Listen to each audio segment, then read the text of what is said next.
everyone! I'm going to show you how to divide polynomials in one variable and a binomial divisor of the form x minus a using a shortcut method called synthetic division. Let's have these examples. Example number 1, we have 2x cubed minus 9x squared plus 13x minus 12 divided by x minus 3. Now we can rewrite it this way.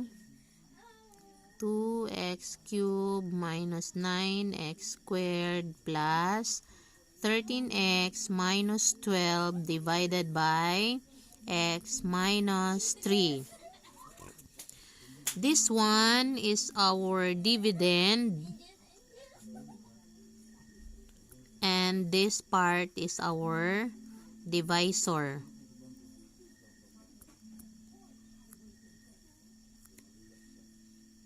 Our polynomial is of degree 3 since the highest exponent is 3. And our divisor is of the form x minus a, where our a is positive 3. Since our dividend, as we can see, is already arranged from the highest exponent to the lowest exponent, then we can now write the coefficients of our variables in a row. So we have 2, we have negative 9, we have positive 13, and negative 12.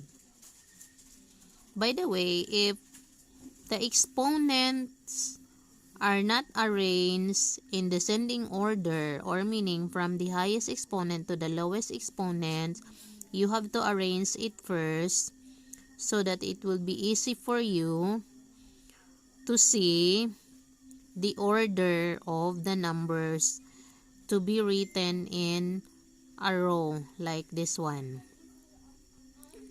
Okay, next step, we're going to divide each one with our a, which is positive 3. Now, if you want to make sure about the value of your a in your divisor, you can actually equate this one with 0 and solve for the value of your x in the given equation. So you have x minus 3 is equal to 0. Then x is equal to, you transpose this one, so you have positive 3. So that is actually the value of our a, which is 3. And you write it here, or you can write it in this side. It depends upon you.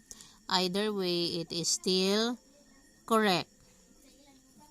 Now, next we are going to bring down the coefficient, the leading coefficient, which is 2. And then you are going to multiply this one with our divisor, which is 3. So 2 times 3 is 6, and you put it here in the second row below the second term, which is negative 9. So you have 6. And then you are going to add. So 9, negative 9 plus 6 is negative 3. And then multiply again with our divisor, which is 3. So you have 3, negative 3 times positive 3 is negative 9. And then you are going to add again positive 13 plus negative 9. So we have 4. Multiply it again by 3. So 4 times 3 is 12. And then you add again, so that is 0. Now, always remember that your last number here in the third row is always the remainder. and the rest of the numbers are the coefficients of your quotient in the given problem. So, our quotient is written this way. We have 2x cubed minus 9x squared plus 13x minus 12 divided by x minus 3 is equal to, so you have here the constant, the first term or the linear term, and the quadratic term.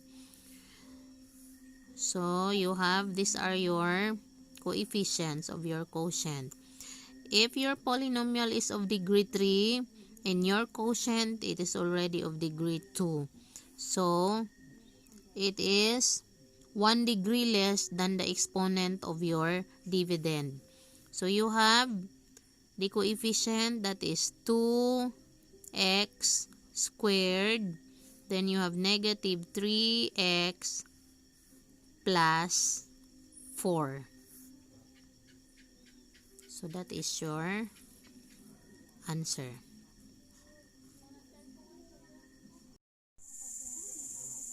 Example number 2, we have x cubed minus 3x squared plus x plus 22 divided by x minus 2.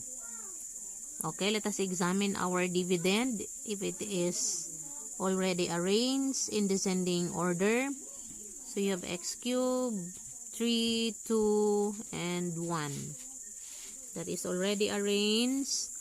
So we can write the coefficients now.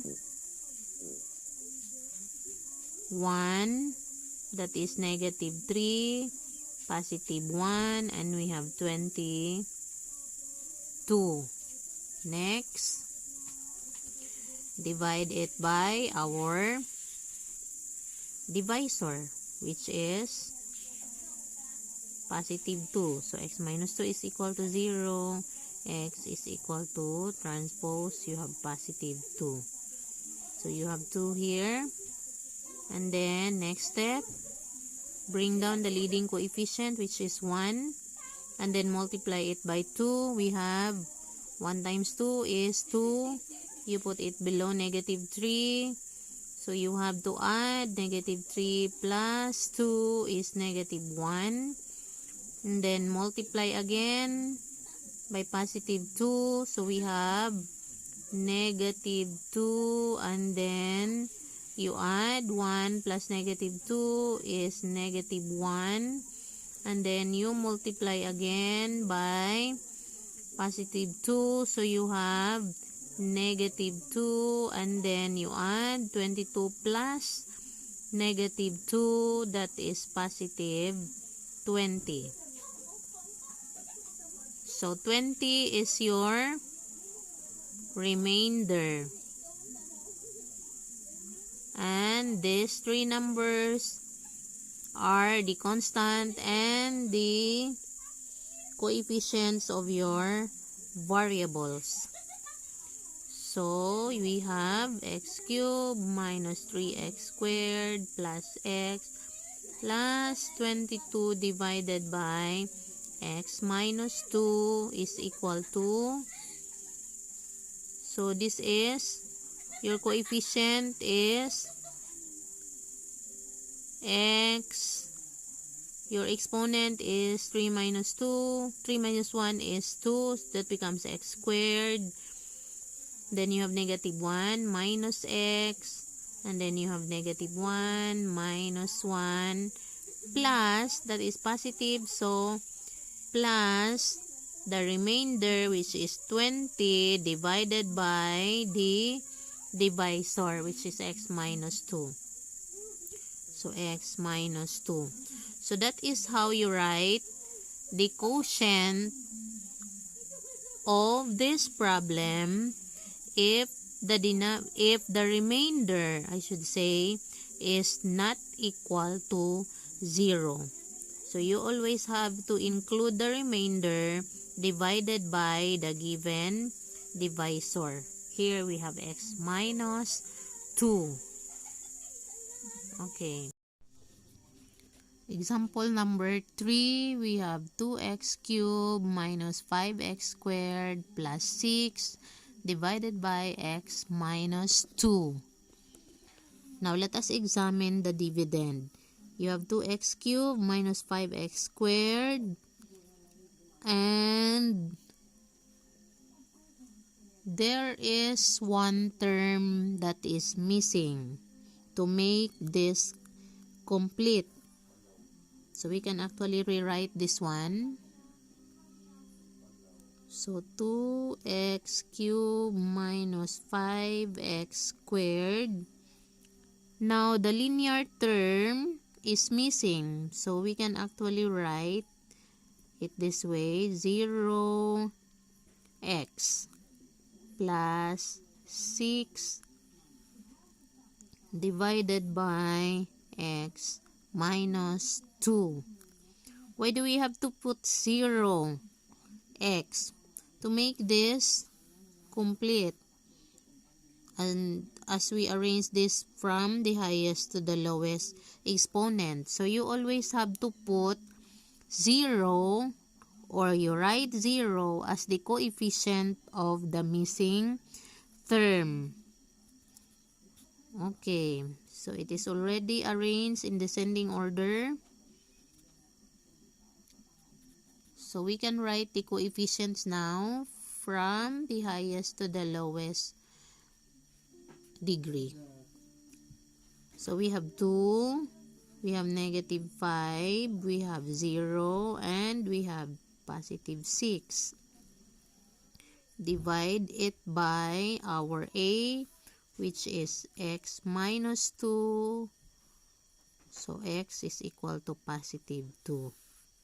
So that is the value of our a. And then, next step, we have to bring down the leading coefficient, which is 2. And then, multiply it by our divisor, which is 2. So 2 times 2 is 4. Write it below 5, negative 5. And then you add negative 5 plus 4 is negative 1. And then multiply it again by positive 2. So you have negative 1 times 2 is negative 2. And then you add it to 0. So you have negative 2. Multiply it again by positive 2. Negative 2 times positive 2 is negative 4. And then you add 6 plus negative 4 is positive 2. So, our remainder is positive 2. So, how are you going to write this one? 2x cubed minus 5x squared plus 6 divided by x minus 2. So, your quotient is x squared. What is the coefficient of your quotient? First term in your quotient, you have 2x squared. Then you have negative x minus 2. And this one, 2 is our remainder. That is positive. So, plus 2 over the divisor, which is x minus 2. So that is your quotient for this polynomial.